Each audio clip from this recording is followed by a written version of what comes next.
wonderful children, very successful, took the traditional route like you, went and got a good education, good jobs, and so on and so forth. But then this young lady who is doing well in college, playing soccer, right? Make sure I got my story right. And doing well, but just wasn't really inspired by the whole school thing. Your dad said you have a very high blue score. I'm definitely very blue, I would say. Bluer than blue is me. Okay.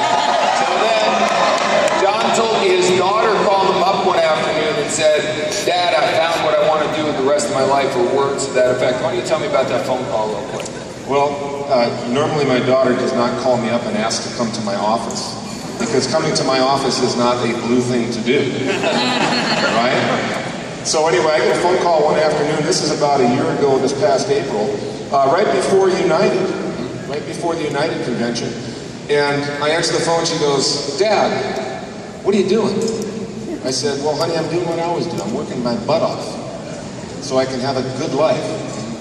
And she goes, well, Dad, I found out what I want to do with the rest of my life. And I went, huh? She's 20 years old. Yeah. She said, I don't want to do the college thing anymore. My two older daughters who did the college thing never called me up and said that to me. I go, well, what do you want to do? She goes, Dad, I want to make a living. Which is awesome. I wanted to get the whole thing here. It's like two very well classically educated children doing fine in their own right, but neither one of them ever said, Dad, I found out what I want to do with the rest of my life. As parents, how many would like to have your child at some point call you up and say, I found out what I want to do with the rest of my life? That's just powerful right there. So now you got involved in the business, and you've been to a bunch of the events, yeah? Correct. Yeah, she came over, and actually I said, well, tell me about it tonight when I get home. She goes, no, Dad, I want to tell you about it now. I said, okay, well, tell me about it. I'm on the phone. She goes, no, Dad, I want to show you. Can I come over to your office? I said, sure. She comes over to my office. She puts on the Carlos Rogers video. Hey, Carlos, thank you. And halfway through the video, my wife and I, in 35 years of marriage, we've only been on 2 vacations. But when I saw those prices, I went, oh my gosh, I want this for my wife and I. So when it was all done, she goes, Dad, it cost me $286. I go, well, that's chump change. Let's do it. And she goes, oh, by the way, I want to go to United this weekend. She's 20 years old. I go, you want to go to United? I go, what's that? She goes, oh, it's a thing in Las Vegas. I go, Las Vegas? I've never been to Las Vegas. It's a scary place. She's 20 years old. And she's blue, yeah. I said, hey, I don't have $300 to put you on a plane. She goes, oh, don't worry about it. Mike's wife's a flight attendant. I got a buddy pass. So she already had it figured out. I said, well, God, you got to pay for a hotel. She goes, oh, don't worry about it. Somebody named Kat Save says I can stay in her room. And there's this other guy named Rondell Honkoop.